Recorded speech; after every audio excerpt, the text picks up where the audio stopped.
BA part first geography practical कक्षा में सभी भूगोल के विद्यार्थियों का स्वागत है। प्रायोगिक कक्षा में सांख्यिकी विधियाँ जो आपके पाठ्यक्रम में है, मीन मोड मीडियन, उसमें मीन का अभ्यास कराया जा रहा था। पूर्व कक्षा में आप लोगों ने व्यक्तिगत श्रेणी में माध्य ज्ञात करना और खंडित श्रेणी में माध्य ज्ञात करना सीखा। खंडित श्रेणी में माध्य ज्ञात करते हैं तो पदमूल्यों और आवर्तियों को गुणा करके उनका योग ज्ञात करके उनमें कुल आवर्तियों का भाग देकर माध्य ज्ञात करते हैं। आज के इस व्याख्यान में सतत श्रेणी में माध्य ज्ञात करना सीखेंगे। इसका अभ्यास करेंगे कि सतत श्रेणी में माध्य किस प्रकार से ज्ञात करते हैं। यद्यपि सतत श्रेणी में माध्य ज्ञात करने की प्रक्रिया खंडित श्रेणी की भांति ही है। अंतर क्या है कि सबसे पहले सतत श्रेणी में माध्य ज्ञात करने के लिए पदमूल्यों के मध्यमान ज्ञात कर लेते हैं। चूँकि सतत श्रेणी में पदमूल्य समूह में वर्गांतरों में होते हैं, अतः उन वर्गांतरों को हम मध्यमान निकाल लेते हैं। मध्यमान कैसे निकाला जाता है? प्रथम यानी वर्ग का प्रथम संख्या और अंतिम संख्या दोनों को जोड़कर 2 का भाग दे देते हैं, जिससे मध्यमान निकल जाते हैं। इससे हम मध्यमान निकाल लेते हैं। सूत्र वही है खंडित श्रेणी की तरह ही, पार एक्स बराबर sigma F x upon F. उदाहरण लेते हैं एक, निम्न आंकड़ों की सहायता से समांतर माध्य ज्ञात कीजिए।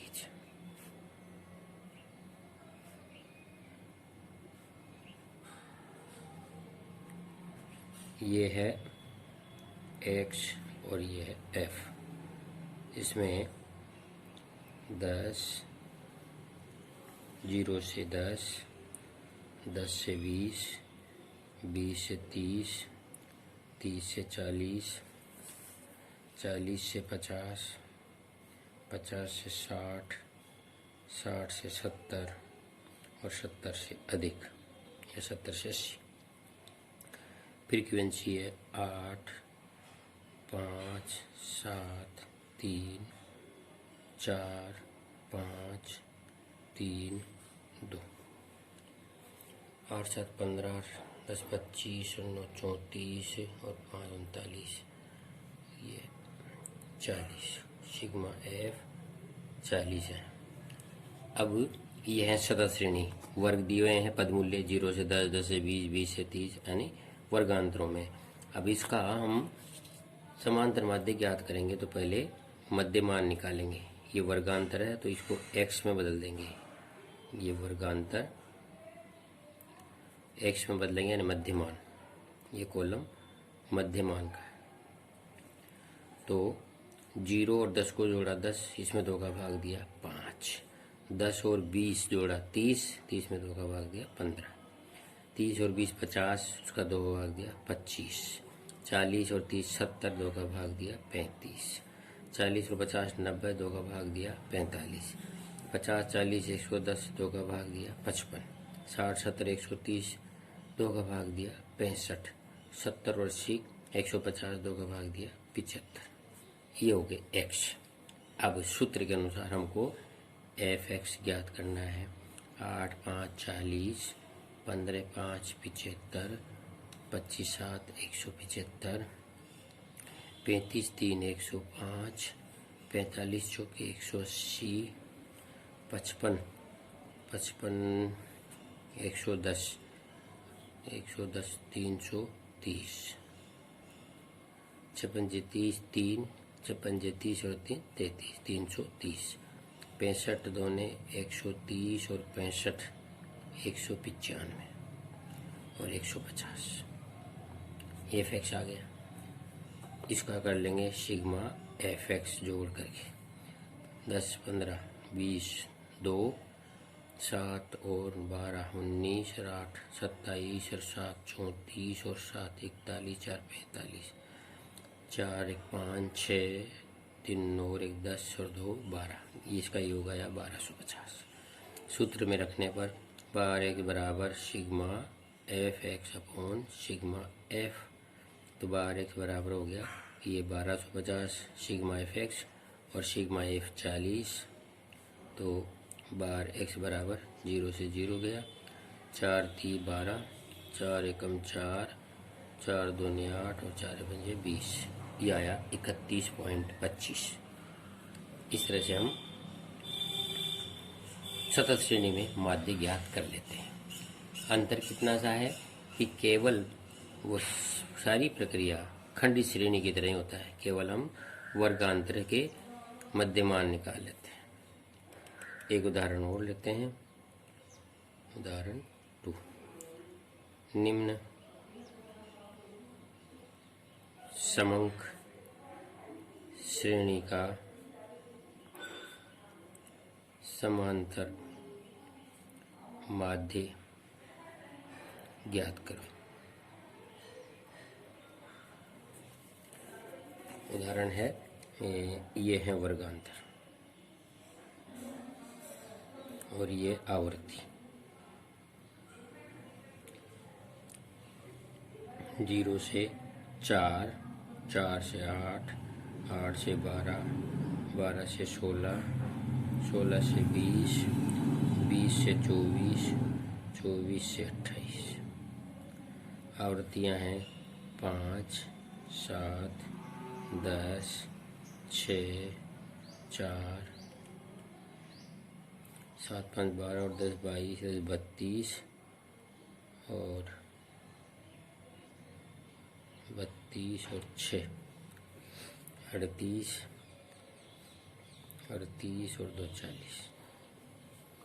इस तरह से ये भी सिग्मा एफ हो गए 40, यानी आवृत्ति है और ये वर्गांतर। अब इसको हम क्या करेंगे, एक्स ज्ञात करेंगे, पद मूल्य।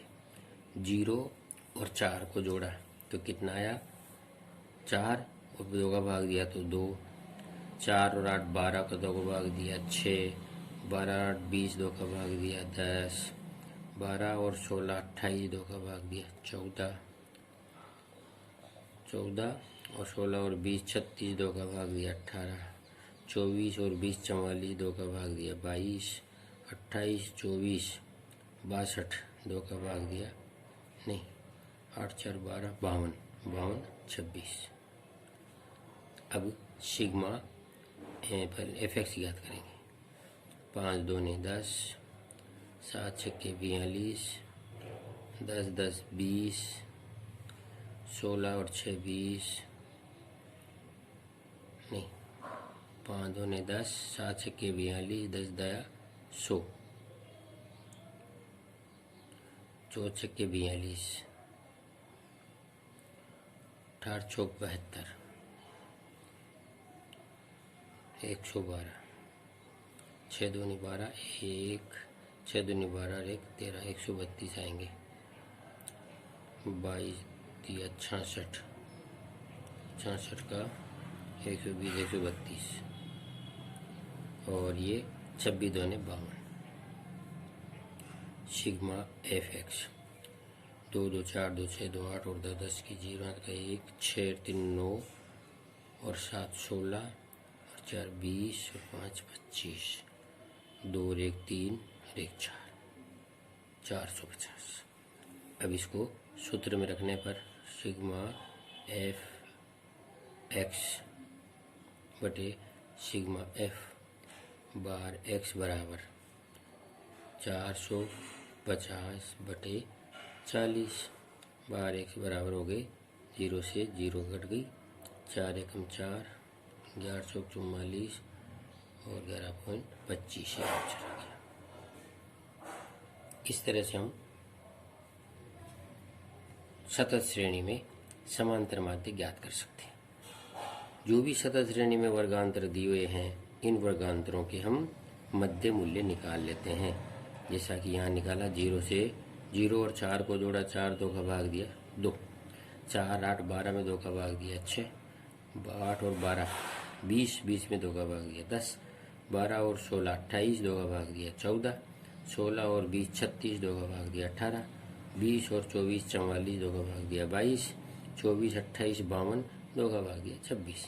यानी अब ये ज्ञात होने के बाद ये क्या हो गई, वर्गांतर को तो हम छोड़ देते हैं, ये खंडी श्रेणी में बदल गई, यानी ये प्रक्रिया खंडी श्रेणी की हो गई। तो अब इन खंडी श्रेणी को ये एफ और एक्स है, दोनों को मल्टीप्लाई किया, एफ एक्स का कॉलम आ गया, इनको जोड़ा तो सिग्मा एफ एक्स आ गया, सूत्र में रख दिया सिग्मा एफ एक्स में हम सिग्मा एफ का भाग दे देते हैं और समांतर माध्य ज्ञात हो जाता है। इस तरह से ये मीन आपका तीनों श्रेणियों में, व्यक्तिगत श्रेणी में मीन ज्ञात करते हैं, कुल संख्याओं को जोड़कर यानी मूल्यों को जोड़कर और उनकी कितने पद मूल्य हैं, कितनी संख्या है पदों की, उनका भाग दे देते हैं। खंडित श्रेणी में एफ और एक्स यानी आवर्तियों और पद मूल्यों को गुणा करके उनका योग करके कुल आवर्तियों का भाग दे देते हैं। और यही प्रक्रिया सतत श्रेणी में एक कॉलम बढ़ जाता है, वर्गांतर के मध्य मूल्य ज्ञात होते ही और ये पद मूल्य और आवर्तियाँ हो जाती हैं, खंडित श्रेणी की तरह हो जाता है। और ये प्रक्रिया सारी खंडित श्रेणी की बात ही करते हैं। इस तरह से ये आपके प्रैक्टिकल में मीन का जो सांख्यिकी विधि है उसका हम उपयोग करते हैं। भूगोल में इसका बहुत ज़्यादा महत्व है, विभिन्न प्रकार के आंकड़ों के विश्लेषण करने के लिए ये काम आते हैं। धन्यवाद। इसके बाद हम अगली कक्षा में मोड करेंगे, बहुलक की प्रक्रिया जो है पढ़ी जाएगी।